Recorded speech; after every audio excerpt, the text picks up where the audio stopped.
ചാനലിലേക്ക് സ്വാഗതം. ഇന്ന് ഞാൻ അവതരിപ്പിക്കുന്ന സിനിമ സൗണ്ട് ഓഫ് സാൻസ് എന്ന ഫ്രഞ്ച് സിനിമയാണ്.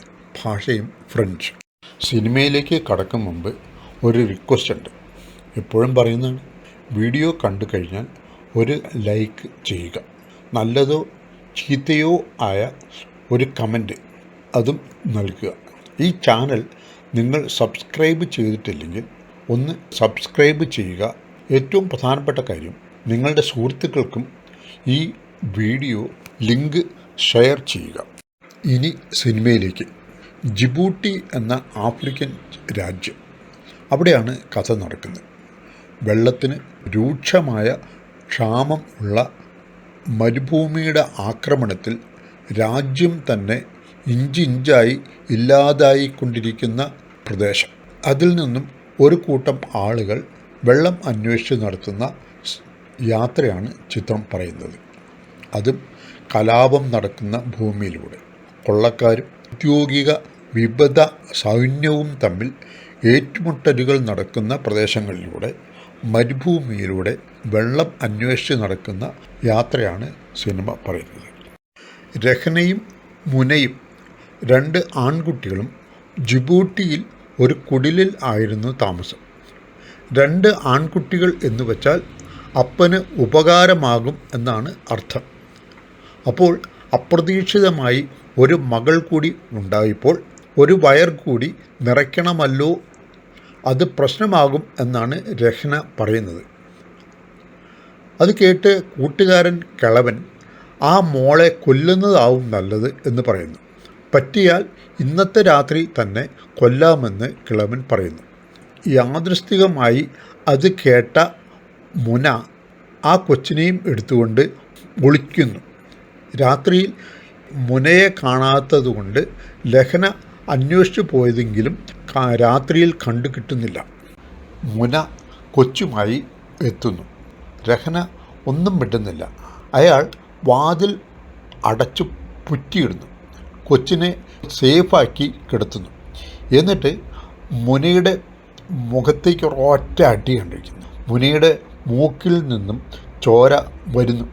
അവൻ വെള്ളം തൊട്ട് തടവുന്നു. എന്നിട്ട് മകൾക്ക് എന്ത് പേരാണ് ഇടേണ്ടത് എന്ന് ചോദിക്കുന്നു.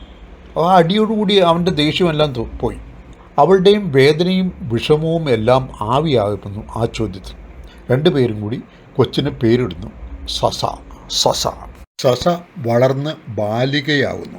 അവളാണ് ആ കുടുംബത്തിലെ സന്തോഷം. സദാസമയവും പാട്ടും ഡാൻസുമായി ആ കുടുംബത്തിൻ്റെ വിളക്ക് ആവുന്നു അവൾ. പക്ഷേ പുറത്ത് കാര്യങ്ങൾ മോശമാവുകയാണ്. വെള്ളം ഇല്ല.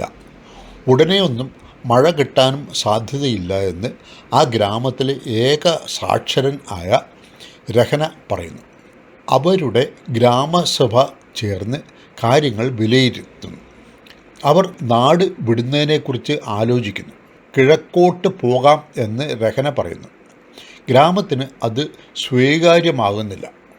അങ്ങനെ ഗ്രാമം മുഴുവൻ തെക്കോട്ടും രഹ്നയും ഒരു കൂട്ടുകാരനും കുടുംബത്തോടൊപ്പം കിഴക്കോട്ടും പോകുന്നു. അങ്ങനെ എടുക്കാവുന്ന സാധനങ്ങൾ എല്ലാം ഒട്ടകത്തിൻ്റെ പുറത്ത് കയറ്റി രഹ്നയും കൂട്ടുകാരനും കുടുംബത്തോടൊപ്പം യാത്ര പുറപ്പെടുന്നു. അനിശ്ചിതത്വത്തിലേക്കുള്ള യാത്ര.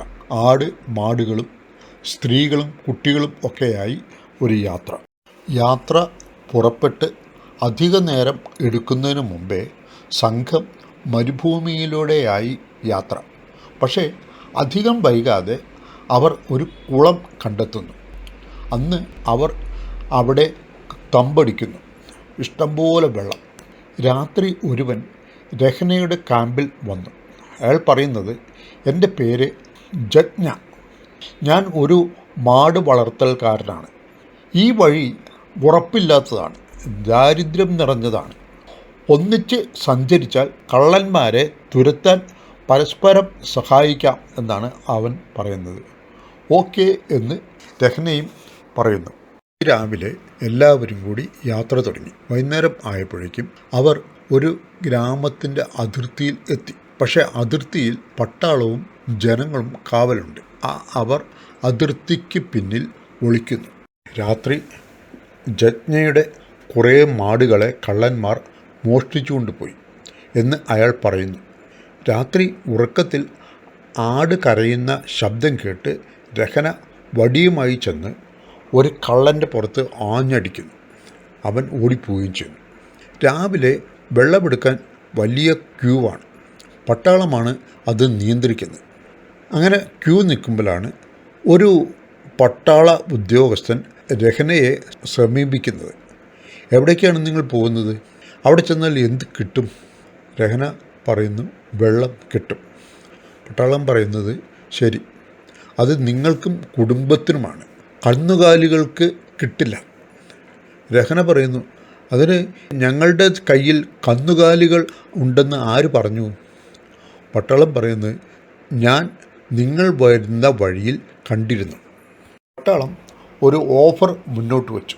ഡെയിലി ഒരു ആടിനെ തന്നാൽ നിങ്ങൾക്ക് ആവശ്യത്തിനുള്ള വെള്ളം ഞങ്ങൾ തരാം, പിന്നെ വഴിയിൽ ആവശ്യമുള്ള സംരക്ഷണവും നൽകാം എന്നാണ് ആ ഓഫർ.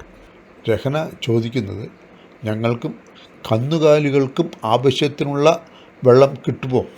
ഓക്കെ എന്ന് പട്ടാളം പറയുന്നു. വൈകിട്ട് ഞാൻ ആ വഴിക്ക് വരാം, അപ്പോൾ ഒരു മറുപടി കിട്ടിയാൽ മതി എന്നാണ് പട്ടാളം പറയുന്നത്. അവർ ആലോചിച്ചപ്പോൾ സംഗതി ലാഭമാണ്. കൂടി വന്നാൽ 4 ദിവസമേ ഇവിടെ ഉണ്ടാവൂ. അതായത് 4 ആടുകളെ കൊടുത്താൽ മതി. ആവശ്യത്തിന് വെള്ളം കിട്ടുകയും വഴിയിൽ സംരക്ഷണവും കിട്ടും എന്നുള്ളതാണ്. അതാണ് ലാഭമാണെന്ന് പറയാൻ കാരണം. ഒരു ദിവസം വെള്ളവുമായി പട്ടാളക്കാർ വന്നപ്പോൾ അവർ രഹനയോട് പറയുന്നത്, ഇവിടെയും കിണർ വറ്റാൻ തുടങ്ങി, പെട്ടെന്ന് ഇവിടം വിട്ട് പോകുന്നതാണ് നല്ലത്. എവിടേക്ക് പോകണം എന്ന് രഹന ചോദിച്ചപ്പോൾ ആ ഉദ്യോഗസ്ഥൻ ഒരു മാപ്പ് കാണിക്കുന്നു. വെള്ളമണൽ പ്രദേശത്ത് എത്താൻ വടക്കോട്ട് പോകണം. അവിടെ 3 കിണറുകളുണ്ട് ആഴമുള്ളത്. ഓരോന്നിനും ഇടയിൽ 3-4 ദിവസത്തെ ദൂരം. ഒരിക്കലും ഈ വഴി വിട്ട് പോവരുത്. ചുറ്റുമുള്ള പ്രദേശങ്ങളിൽ കുഴി ബോംബുകളാണ്. അപ്പോഴാണ് ജജ്ഞ വരുന്നത്. എൻ്റെ മാടുകളെയും കൊണ്ട് മരുഭൂമി കടക്കാൻ കഴിയില്ല. ഇതിനെയെല്ലാം വിറ്റാൽ ഒരു ഒട്ടകത്തെ വാങ്ങാം എന്നാണ് അയാൾ പറയുന്നത്. പട്ടാളം ഇത് കേട്ട് പറയുന്നത്, നിങ്ങളെ മണൽ കടന്ന് അപ്പുറത്തേക്ക് എത്തിക്കാൻ ഞാനൊരു പട്ടാള ജീപ്പ് ശരിയാക്കാം. ഒരു രാത്രിയും ഒരു പകലും കൊണ്ട് തടാകത്തിൻ്റെ കരയിൽ എത്തും. പിന്നെ ഒട്ടകത്തിൻ്റെ ആവശ്യമില്ല. അതിന് എന്ത് വേണം എന്ന് ചോദിച്ചപ്പോൾ മുഴുവൻ മാടുകളെയും വേണം എന്നാണ് പറയുന്നത്. അയാൾ അതിന് സമ്മതിച്ചു.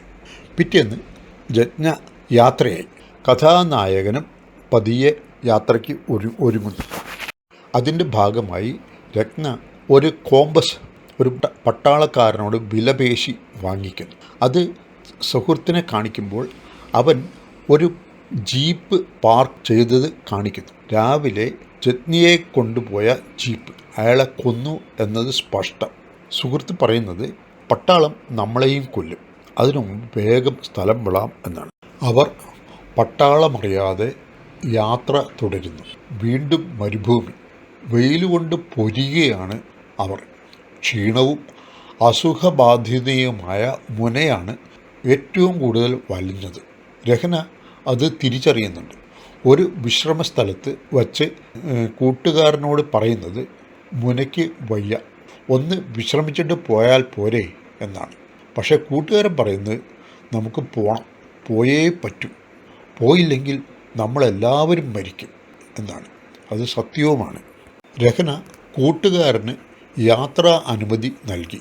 യോഗമുണ്ടെങ്കിൽ നമുക്ക് വീണ്ടും കാണാം എന്ന് വിട ചൊല്ലി കൂട്ടുകാരനും കുടുംബവും പോകുന്നു. രഹനയും കുടുംബവും രാത്രി ഉറങ്ങാൻ കിടക്കുന്നു. ഉറക്കത്തിൽ സസ ഒരു ജെറ്റ് വിമാനം പോകുന്ന ശബ്ദം കേട്ട് ആകാശത്തേക്ക് കൈ ചൂണ്ടി കാണിക്കുന്നു. വിമാനം പോയി കഴിഞ്ഞ ഉടനെ ഉറങ്ങുകയും ചെയ്യുന്നു. പിറ്റേന്ന് വീണ്ടും യാത്ര. അവർ അങ്ങനെ നടന്നു നീങ്ങുമ്പോൾ 2 ജീപ്പ് സൈഡിൽ നിർത്തിയിട്ടിരിക്കുന്നു. പെട്ടെന്ന് പട്ടാളക്കാർ അവരെ വളഞ്ഞു. നിങ്ങൾ അനുമതിയില്ലാതെ അതിർത്തി ലംഘിച്ചു, നിങ്ങളെ അറസ്റ്റ് ചെയ്തിരിക്കുന്നു. അറസ്റ്റ് ഒഴിവാക്കണമെങ്കിൽ 30 ലക്ഷം രൂപ നൽകണം എന്നാണ് അവർ പറയുന്നത്. പണമില്ല എന്ന് താണ് വീണ് രഹന അപേക്ഷിക്കുന്നു. നിങ്ങളൊക്കെ വിമരന്മാരല്ലേ, ഞാൻ സ്വാതന്ത്ര്യ സേനാനി അല്ല, ഞാൻ വെള്ളം എന്ന് വന്നതാണ് എന്ന് രഹന പറയുന്നു. അപ്പോൾ നിങ്ങൾ വിമതരല്ലേ? അല്ല എന്ന് രഹന. ഞങ്ങൾ മാതൃകാ പൗരന്മാരാണ്, സ്വാതന്ത്ര്യ സേനാനികളും അല്ല. എന്നാൽ അതൊന്ന് തെളിയിക്ക്. ആ 2 ആൺകുട്ടികളിൽ ഒരാളെ ഞങ്ങൾക്ക് തരാം, ഞങ്ങളോടൊപ്പം നാടിനു വേണ്ടി അവർ പൊരുതട്ടെ എന്ന് പട്ടാളം. ഞാൻ പൊക്കോളാം എന്ന് മൂത്ത മകൻ റാവിയിൽ വന്ന് വണ്ടിയിൽ കയറുന്നു. പെട്ടെന്ന് പോ ഇവിടുന്ന് എന്ന് പറഞ്ഞുകൊണ്ട് പട്ടാളം പോകുന്നു. ഹൃദയം പൊട്ടുന്ന വേദനയുമായി കുടുംബം വീണ്ടും യാത്ര തുടരുന്നു. ബാക്കിയുള്ളവർ യാത്ര തുടരുകയാണ്. ആ സൈഡിൽ തന്നെ ഒരു ഒട്ടകത്തിൻ്റെ സൈഡിൽ രഹനയുടെ കൂട്ടുകാരനും കുടുംബവും വെടിയേറ്റ് മരിച്ചു കിടക്കുന്നുണ്ട്. അവർ നടപ്പ് തുടരുക തന്നെയാണ്. രാത്രി അവർ ഒരു മേൽക്കൂരയില്ലാത്ത ഇടിഞ്ഞു പൊളിഞ്ഞ റൂമിൽ അന്തി ഉറങ്ങുന്നു. അവിടെ വെച്ച് വിമത സൈന്യം അവരെ പിടിക്കുന്നു. ആ കുടുംബത്തെ മുഴുവൻ തോക്കിൻ മുനയിൽ നിർത്തിക്കൊണ്ട് രഹനയെ മാറ്റി നിർത്തിക്കൊണ്ട് ചോദിക്കുന്നു. അവർ ആദ്യം പണവും മാടുകളെയും രഹനയുടെ ഭാര്യയെയും ചോദിക്കുന്നു. ഒന്നും കിട്ടില്ല എന്ന് കണ്ടപ്പോൾ കുഴി ബോംബ് എവിടെയൊക്കെയാണ് കുഴിച്ചിട്ടിരിക്കുന്നത് എന്നാണ് അടുത്ത ചോദ്യം. രഹന അതും അറിയില്ല എന്ന് പറഞ്ഞപ്പോൾ ഇപ്പോൾ ഈ വഴിയെ പോകണം, അല്ലെങ്കിൽ എല്ലാവരെയും കൊല്ലും എന്ന് ഭീഷണിപ്പെടുത്തുന്നു. അവസാനം നിവൃത്തിയില്ലാതെ രഹന സസയെ വിളിക്കുന്നു. എന്നിട്ട് പപ്പയുടെ അടുത്ത് നിന്നും ആ കുന്നുവരെ നടക്കാൻ പറയുന്നു.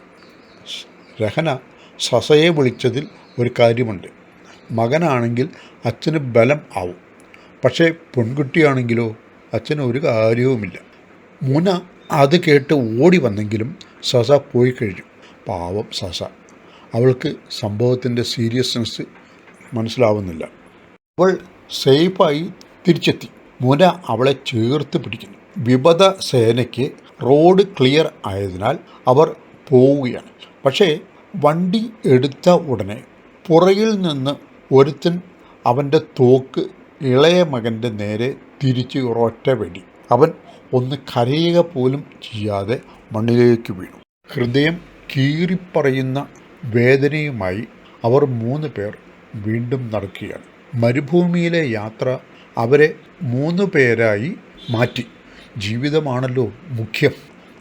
മുന വല്ലാതെ അവശതയായി. നടക്കാൻ തീരെ പറ്റുന്നില്ല. ഒട്ടകത്തെ പിടിച്ചുകൊണ്ടാണ് നടപ്പ്. അവസാനം മുനയെ ഒട്ടകത്തിൻ്റെ പുറത്ത് കയറ്റി ഇരുത്തുന്നു. അങ്ങനെ ആ മരുഭൂമിയിലൂടെ അവർ നടക്കുകയാണ്. സസയ്ക്കും ക്ഷീണം പിടിക്കുന്നു. അവളെയും ഒട്ടകത്തിൻ്റെ പുറത്ത് കയറ്റിയിരുത്തുന്നു. ഒരു ചെറിയ മരം കണ്ട് അവർ അതിൻ്റെ ചോട്ടിൽ വിശ്രമിക്കാൻ ഇരിക്കുന്നു. മുന വല്ലാതെ ക്ഷീണം പിടിക്കുന്നു. സസയും രഹനയും അവളെ നോക്കിയിരിക്കുന്നു. അവൾ രഹനയോട് പറയുന്നത്, എൻ്റെ ബോധം പോയാൽ എന്നെ ഇവിടെ ഇട്ടിട്ട് പൊക്കോളൂ എന്നാണ്. അതുപോലെ തന്നെ മുനയുടെ ബോധം പോയി. അവസാനമായി അവൾ പറഞ്ഞത് സസയെ നന്നായി നോക്കണം എന്നാണ്. മുന മരിച്ചു. ആ മരച്ചോട്ടിൽ അവളെ കിടത്തിയിട്ട് രഹന ഒട്ടകത്തെ തയ്യാറാക്കുന്നു. അവൻ സസിയോട് പറഞ്ഞിരിക്കുന്നത്, നമ്മൾ ഒരു പുതിയ സ്ഥലം കണ്ടുപിടിച്ച് അമ്മയെ അങ്ങോട്ട് കൊണ്ടുപോവാം എന്നാണ്. പക്ഷേ സസ പറയുന്നത്, ഞാൻ അമ്മയെ നോക്കി ഇവിടെ ഇരിക്കാം എന്നാണ്. രഹന പറയുന്നു, എനിക്ക് എന്തെങ്കിലും പറ്റിയാലോ? ആരാണ് പിന്നെ അമ്മയുടെ അടുത്തേക്ക് വരാനുള്ളത്? സസ അത് സമ്മതിച്ചു. അവൾ അമ്മയ്ക്ക് അന്തിചുംബനം നൽകുന്നു. പിന്നാലെ രഹനയും. അവർ വീണ്ടും മരുഭൂമിയിലേക്ക് ഇറങ്ങുന്നു. ഗ്രാമത്തിൽ നിന്നും 5 പേരായി തുടങ്ങിയ യാത്ര ഇപ്പോൾ 2 പേരായി എത്തി. ഇവരും എപ്പോഴാണ് വീണടിയുക എന്ന് ആർക്കും അറിയില്ല. പോയിക്കൊണ്ടേയിരിക്കുക, മരണമെത്തുന്ന സമയം വരെ. അവർ വെള്ളം കുടിക്കാൻ വിശ്രമിക്കുന്നു. അപ്പോഴാണ് സസ ഒരുപാട് ചോദ്യങ്ങൾ രഹനയോട് ചോദിക്കുന്നത്. നമ്മൾ ചാവാൻ പോവുകയാണോ എന്ന് സസ. അല്ല എന്ന് രഹന. നിങ്ങൾ കാരണം എല്ലാവരും മരിച്ചു എന്ന് സസ. നീ എന്താ അങ്ങനെ പറഞ്ഞത് എന്ന് രഹന. അങ്ങനെയാണെന്ന് അറിയാവുന്നതുകൊണ്ട് എന്ന് സസ. നിനക്ക് എന്നോട് ദേഷ്യമുണ്ടോ എന്ന് രഹന.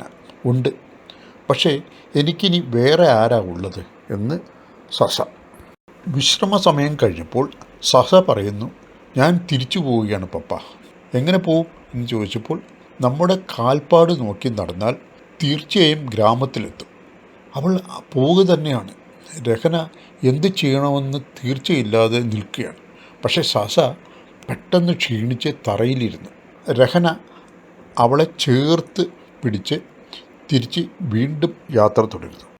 വീണ്ടും മരുഭൂമിയിലെ പൊള്ളുന്ന ചൂടിൽ യാത്ര തുടരുകയാണ്. ഇത്തവണ വീണത് രഹനയാണ്. അയാൾ വെയിലേറ്റ് കുഴഞ്ഞു വീഴുന്നു. അവസാനം ഒട്ടകത്തിൻ്റെ സൈഡിൽ ഒരു തുണി വലിച്ചു കെട്ടി രഹനയും സസയും വിശ്രമിക്കുന്നു.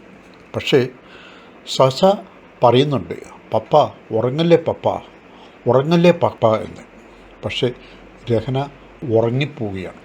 അതാണ് ഈ യാത്രയിലെ ഏറ്റവും അപകടകരം. രഹനയ്ക്ക് ചുറ്റും ഇരുട്ട് തളം കെട്ടുന്നു. ആ ഇരുട്ടിൽ നിന്നും കണ്ണു തുറന്നത് ഹോസ്പിറ്റലിൽ ബെഡിലാണ്. അടുത്ത് സസയും ഉണ്ട്.